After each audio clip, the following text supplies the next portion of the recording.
Hey there, YouTube. Welcome on back to Artichoke Dip. My name is Rob, solo tabletop gamer.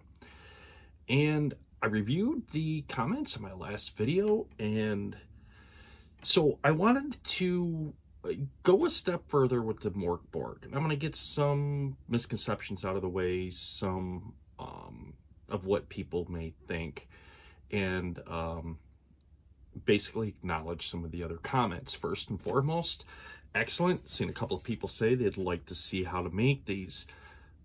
Look forward to that video coming in the future, because they're definitely easy. I'm going to go through a step-by-step, show you how I do it, show you how simple it is, and how cheap it is. And you can really fill up your game board with really good looking terrain on the cheap, rather than breaking the bank to get 3D generated or resin casted miniature pieces. But the other thing is, my game session scripted. No, absolutely not. It's not scripted. As a matter of fact, I don't do anything scripted. I just hit the record button and let the dice fall as they will and adjust things. How do we put this? Roll with the punches as they come along. That's the beauty of solitaire, or not even solitaire, just tabletop gaming across the board, because of the fact that there are so many possibilities and you're not limited to what a programmer would have put in there in a story arc that you're going to follow. Maybe there might be a little bit of deviation, especially with modern video games. Depending on your decision, it's going to alter the story a little bit, but in the end, everybody's going to funnel to that one central key story location to be able to round it out and end the game. And no different than any type of adventure module that you would play, it's going to be the same outcome, but you have more freedoms, you have more options of what you can do, how to design it, how to run it, and how to change outcomes if you don't agree with them, to, well, take the story the way you want to take it. So I wanted to go a little further into MorkBorg. I wanted to pick up on that because, like you guys, I'm curious about my sorcerer as well. And I have not touched. The only thing I did was I did change the terrain up on the board to reflect the fact that they did leave that area and they were heading to a different area. But I'm going to pick back up on that gaming scenario, and this time I'm going to be utilizing some of the tables out of the main core rule book and how I'm going to do that. Because the thing about this game system, and the reason why the characters are so simplistic to make, is the fact that they figure you're going to be, well, going through characters like water, right? You're going to be making a few going into the grinder, and when they die, you're going to make a few more and throw those into the grinder, and you get the point. You're just going to rinse and repeat that. But I have decided, you know, my characters, those two characters, survived that first session that I had put them through, and they advanced. So I'm like, damn, do I really want to lose the sorcerer? I've invested so much into it that I feel as if there's possibly a way that I could save that sorcerer, continue that storyline, and bring that sorcerer back in, I'm going to try to do that. If the dice at that point tell a different story, then, well, it's going to be a different story. And yeah, with that, you know, in mind, I just want you to know, when I play my solo RPG, what you see here is literally me playing in real time, no editing, no scripting, none of that. So if you have some of the misconceptions, no, I'm the real deal. I am the real deal. I have been playing solitaire for years and years and years and years. As a matter of fact, if you can get your hands on the original red box set released by TSR gosh, let me think. I'm going to say that was 85 or 86 when I got my hands on that. It doesn't really matter at this point. It was a while ago. Anyways, when you opened up the player's manual and you read that, and it was discussing the concept of the game, how to make your characters, and the overall story flow, the one thing that it did in there is it gave you a sample solo RPG to go through, to where you had read the paragraph that they had given you. Actually, it's more like 2 paragraphs.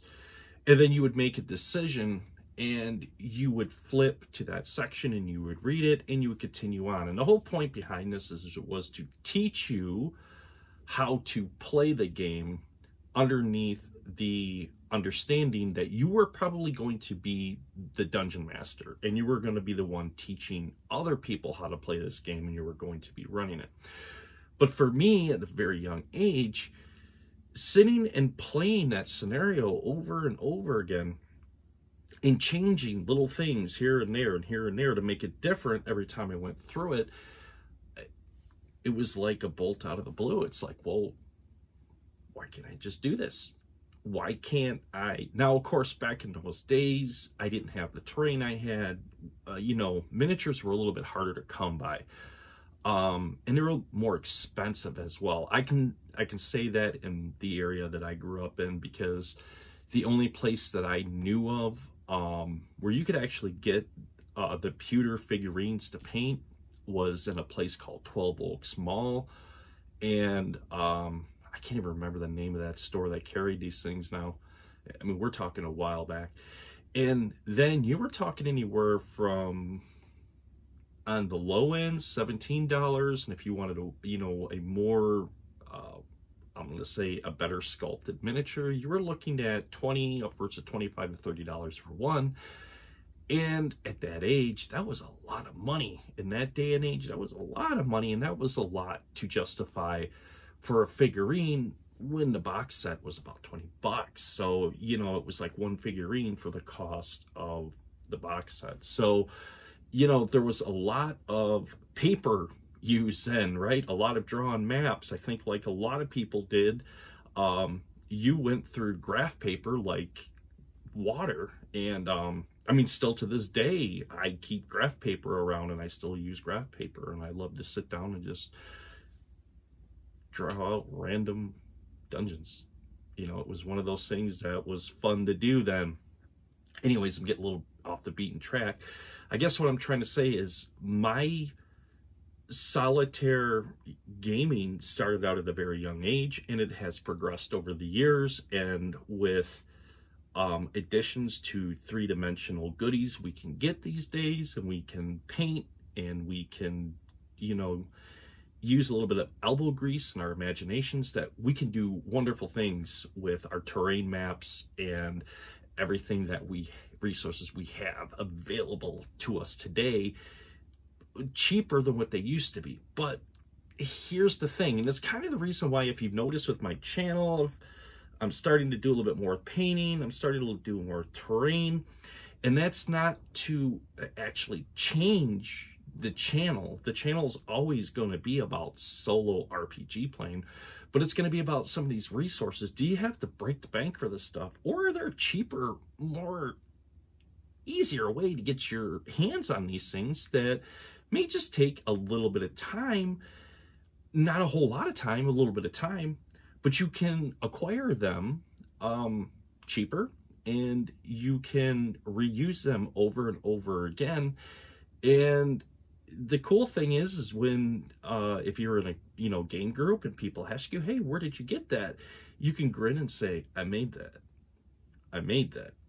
And, you know, have people marvel at what you were able to do, knowing once you understand the basic techniques behind it. And because really, like I had said, I know the video turned out horrible, the audio and all of that. Thank God. I just broke down and I had to buy a whole new case for my cell phone. The lens is all scratched up. The camera looked horrible. I know the picture and the audio was way better on this, but I was using that webcam that I had, I hooked up an audio interface to the computer, and it was only recording one channel. Well, the reason for that is it's designed for music. It's not designed for podcasting or something like that. Because typically, if you're on recording software, you're only going to be able to lay down one track. Typically, if you're playing an instrument or vocals or whatever you're doing, you're going to lay down one track at a time, and it's typically going to be in one feed on one particular channel. I'm not going to go off into the deep end about that. That just has a lot to do with the overall sound balance, equalization, effects, everything else that goes into it to make music sound the way that it is. See, I've already went off the beaten track with that artichoke. Anyways, so I decided, you know what, it's time to break down. Let's just get the freaking case taken care of and, you know, get the phone back up and going the way it should. And I'm sitting here looking at as I recorded. I can tell the image looks a lot better because before it was horrible. And anyways. So I digress. So with that being said, I just wanted to touch off that before I get into this next play session. I don't want you guys out there to feel discouraged. I don't want you guys to feel as if, you know, oh, he's just going to go run off into the realm of all terrain, or he's just going to run off into the realm of all just painting minis, or no. I'm going to try to keep a good equal balance between everything to be able to show you guys.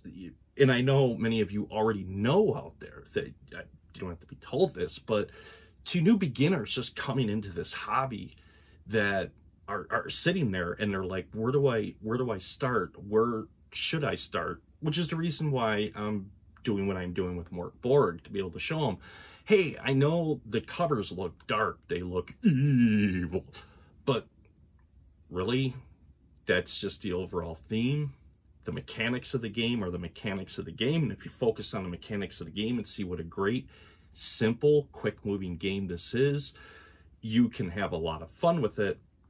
And that's really the whole scope between the playthroughs, the videos, and what I am doing, and to show you the many different facets of the hobby. Because after all, this is a hobby, and a hobby is something, you create something, right? You're not just collecting. That's not what this hobby is. I think many people may view this hobby that way, as this is just a group of people who just like to hoard and collect useless crap. No, that has nothing to do with it. This, like I said before in my other videos, this hobby has a lot in common with if you were into model railroading, right? Model railroading, you're going to sit down, you're going to set up that track, you're going to take the time to create the scenery, you're going to want to add as much detail as you possibly can into it to make it look as real to life as you possibly can. Same true about this hobby right here. The fact being that, well, as I discussed in, you know, the last video, the origins of this hobby came from Chainmail, a fantasy miniature-based game that used your minis. It used other focal points on that game board that would represent trees, would represent other obstacles that your figurines would have to be able to navigate and move around. And it also added in a different dynamic to that game for the fact of cover, height advantage. If your characters, I keep saying characters, if your figures were able to access some of them areas which could elevate them, giving them an advantage to your opponent, because now they're on higher ground, they have a ranged weapon, now they have an unimpeded height advantage sight on those opponents on the field, giving them bonuses to them dice rolls, and vice versa. You can see where I'm going with that. Now you lay on that layer of RPG. That's where our storytelling comes in. That's where we build the plot lines, add the protagonist and the antagonist, and all those things to bring it together to make RPG games, tabletop RPG games, what they are, why they're so popular. You know, that's one of the things today that I have to say I love about this hobby, is the fact that when I was growing up, this hobby had just, it was new. And, you know, a lot of people looked at it as something bizarre. They didn't understand it, and they didn't know enough. Whereas of today, you know, the culture in which we live in today, it's very prominent. It's everywhere. A lot of people, more people than ever before, are enjoying tabletop RPGs. And I really do think as we move forward further into the future and our lives become more and more dominated by AI, by computer, and everything else, we're going to feel this emptiness, I'm going to say, in our lives. We're going to feel this disconnect from the physical world because everything is digital and virtual. And even though it may look good, it may look appealing, at the end of the day, it's just what it is. It's digital. It's not real. It's optical, but yet it's still lacking that human influence to it. Whereas with tabletop gaming, it's not like that. Depending if you're playing solitaire or you're playing in a large group, it still is. We'll use the large group. It's a very, very social interaction. Very social. You're going to be getting together with your friends. You're going to be sitting at the table. You're going to be rolling dice and laughing and talking and sharing together in this common story and goal to achieve this. So it's going to teach you a lot of dynamics about problem solving, about camaraderie, about a lot of excellent things that you won't get out of computer gaming. And solitaire gaming, it's going to teach you a lot about, I'm going to just get this out of here because it's one of the things I love. I love to read. I love books. As you can see behind me, I got a really decent book collection going on back there. It's going to teach you the structures of writing, of how a story is conducted, right? With the protagonist, with the antagonist, with your intersecting plot lines, with all of those things are going over time. It's going to become second nature to you. It's going to teach you how to be a better storyteller, if you will. And the RPGs are the fuel to really fuel your imagination and allow you to do that. But it's something else. It's a personalized experience, which is what I like about it. You have no restrictions where you are not bound by a game master who may want to railroad you into a particular story,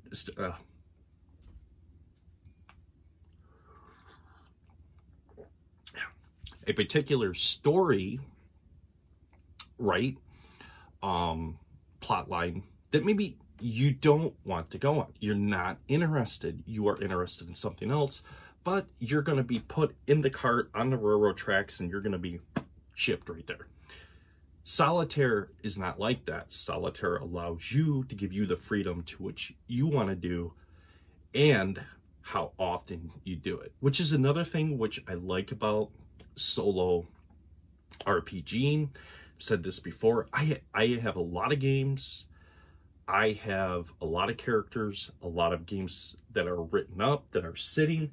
As a matter of fact, you can't see it right here, but I have a whole entire box full of loose leaves that are RPGs I'm currently in. I'm currently playing. I've taken a break on them. MorkBorg just happened to be the one. I was sitting down and I said, okay, I'm ready to do a different RPG. What do I want to do? And I sat and I thought and I thought and I thought and I thought, and I said, hey, I'm going to do MorkBorg. I'm going to pick MorkBorg up and I want to get into that next session, taking it forward and seeing where it takes me.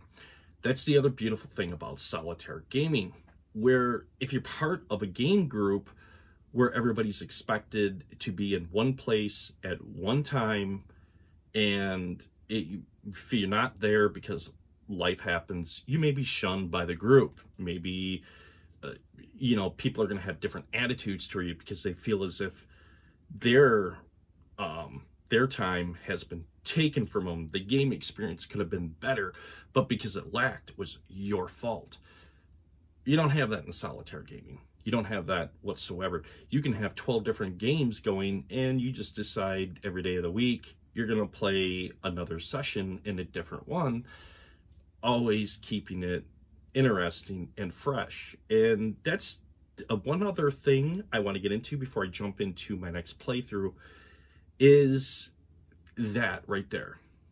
Maintaining a decent catalog of different games, for the reason that I don't care what kind of game it is, whether it be classic D&D, whether it be Mech Warrior, whether it be Traveler, whether it be Pathfinder, whether it be MorkBorg, whether it may be what have you, whatever RPG you're playing out there.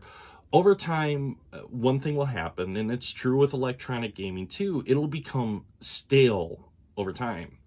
It may not capture your imagination and keep you engaged like it did 3-4 game sessions ago, which is, I really encourage you to have a couple game systems going. Play that for a couple of sessions. Leave it off on a cliffhanger, right? And move on to another one. When you come back, you're going to pick up from that cliffhanger. You're going to pick up from where you were at, and it's going to really intrigue you. And this is one of the many things I have found that works well for me. And it doesn't have to be a cliffhanger. It could be whatever intrigues you. It could be possibly an environmental effect that's going to happen. Or we'll use an example. Maybe it's a celestial event. Maybe on this particular setting you're playing, there are 3 suns that are going to come all together in a conjunction behind a moon that's going to create this solar eclipse that only occurs every 1,000 years. And the last time it occurred, all chaos erupted everywhere across the known world. And your character just happens to be there at that time to experience it. These are all examples I'm just throwing out there. How to keep those solo RPGs interesting, how to put those down, pick another one up, go into it, and to keep you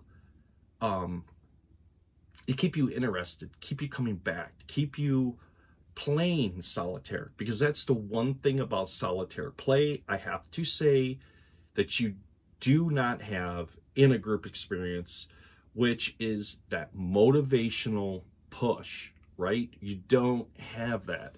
It's all up to you. Everything is up to you.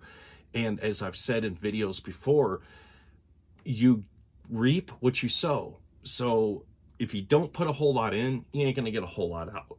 And it's not going to be enjoyable for you. But if you sit, you take that extra step, you literally think, okay, here is the map my characters are going to play on. Now, when I go to play through this battle sequence, you could do it all theater of the mind. Some people enjoy that. And if you're one of those people, don't change that. Keep it that way. But if you find playing solitaire that theater of the mind doesn't really work out for you, it doesn't give you, I'm going to say, total resolution to what answers these questions of movement, of how far away is this thing, where is my character in conjunction with this trap, what, all of those little questions that a lot of you may be struggling with. I think every solitaire player struggles with that, where a 3-dimensional experience can help. It can really help alleviate all that, because you're no longer worried about that. You can see that. That's set out before you. You can identify it, you can point towards it, and you can move your character towards and or away from it. And now what you're left with making the decisions of what the characters are going to do, rolling the dice to see how that ultimate outcome is going to affect those characters, that storyline, in that particular event. So challenge yourself with the maps. Look at it. See, how can I represent this three-dimensionally on the board? What can I do? What do I have that's easily attainable around me that I could use? And as a matter of fact, you don't really have to go too entirely off the deep end. You could have something as simple as an old dice cylinder like this laying around that you could say, you know, perhaps the room encounter you're going into is focused around a well. Maybe there's creatures that are going to come up out of the well. Or perhaps the well is the trigger mechanism for the trap in the room, and vice versa. You could place this onto that map that you have made, and you know why it's there, but it gives you the visual representation and allows you to be able to track the movement and everything else to help clarify those answers and to make gaming more enjoyable, to feel it make more so like gaming and less so like bookkeeping. I hate bookkeeping. Bookkeeping in RPGs has to be the least most desirable aspect of an RPG, and I try to cut down on that as much as possible, which I know this is a long introduction, and I know I may have gotten off the beaten track, but I'm going to re-emphasize this as much as I possibly can. And that is this fact. And the fact is, if there is something in the rules, and all RPGs are the same, if you read them, it'll all come back to this. You are the game master, dungeon master, however you want to look at it, and player at the same time. Not all RPGs have to be the same. You could have the scenario where you are the game master and the players are the opponents, and you're sending the hordes of creatures out to defeat the players. Or you could do it the traditional way where you are looking in the best interest of the players and you're trying to drive back the evil that has plagued this world to be able to do the good fight, right? At the end of the day, when the sun goes down, you have triumphed over evil and sent it back to the shadows where it belongs. And now the world is a little bit of a better place because of your contribution. However you want to look at it, however you want to take that. So bookkeeping, not a good thing. Not a good thing. And the point I'm trying to get at is, if there is a rule that you don't agree with, if there is a concept that doesn't fit, if there is a randomized table, you rolled on that, you looked at it, it does not fit into your scenario one way, shape, form, or another and make sense, don't use it. Re-roll again. Change it. Change it to make it the way you want it.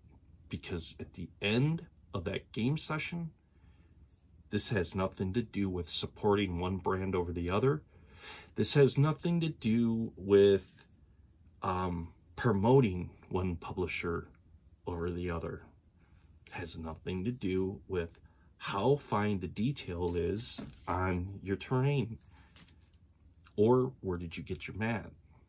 Or what kind of dice were you using? Or how are you tracking your stats electronically or on a piece of paper?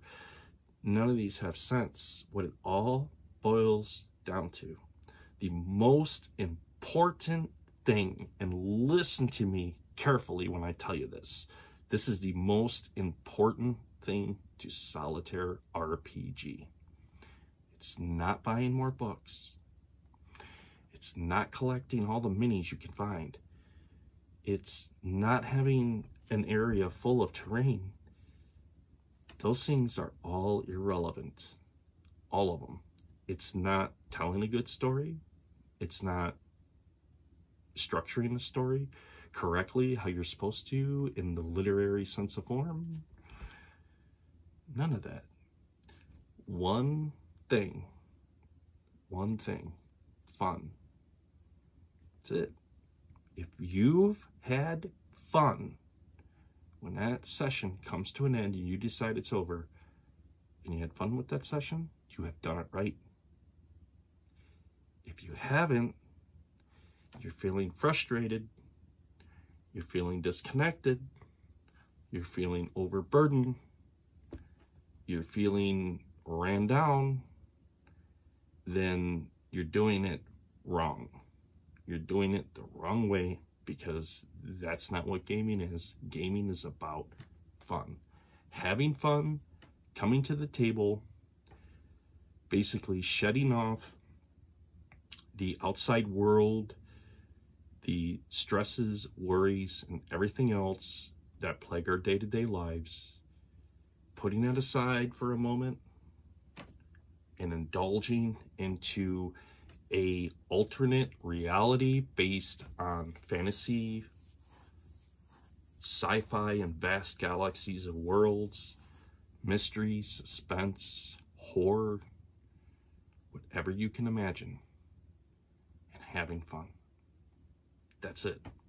So I'm going to tell you, number one rule, solo RPG gaming, number one, that trumps all over rules, in the rule books, any type of publication out there that talks about solo, that shows you solo, any of that, all of it is irrelevant. It all boils down to you having fun, because that's why you chose to do the hobby in the first place, was to have fun. Fun is the most important thing, and don't ever forget that. Okay, that was a mouthful. I'm sorry for the long introduction and tangent. I know it went a little bit longer than, well, what I really wanted it to. Probably you thought it did too. So before I get into the video, I'm going to get my little disclaimer out of the way. That is, if you like the video, please click the like button. It's going to bring more gaming content your way for you to enjoy and watch.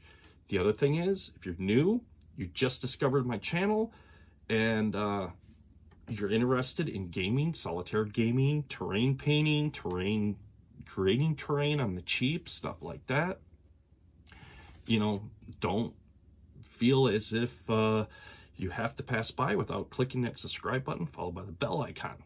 It's very important. It has nothing to do with gaining subscribers and beating my chest. Ugh. It has to do with when I do upload, that little bell's going to go bing and tell you, hey, Artichoke just uploaded a video. That's why. All right, my friends, with that being said, let's jump on over to the table. Let's continue on, and let's see how the story progresses, and let's see if things get better and or worse.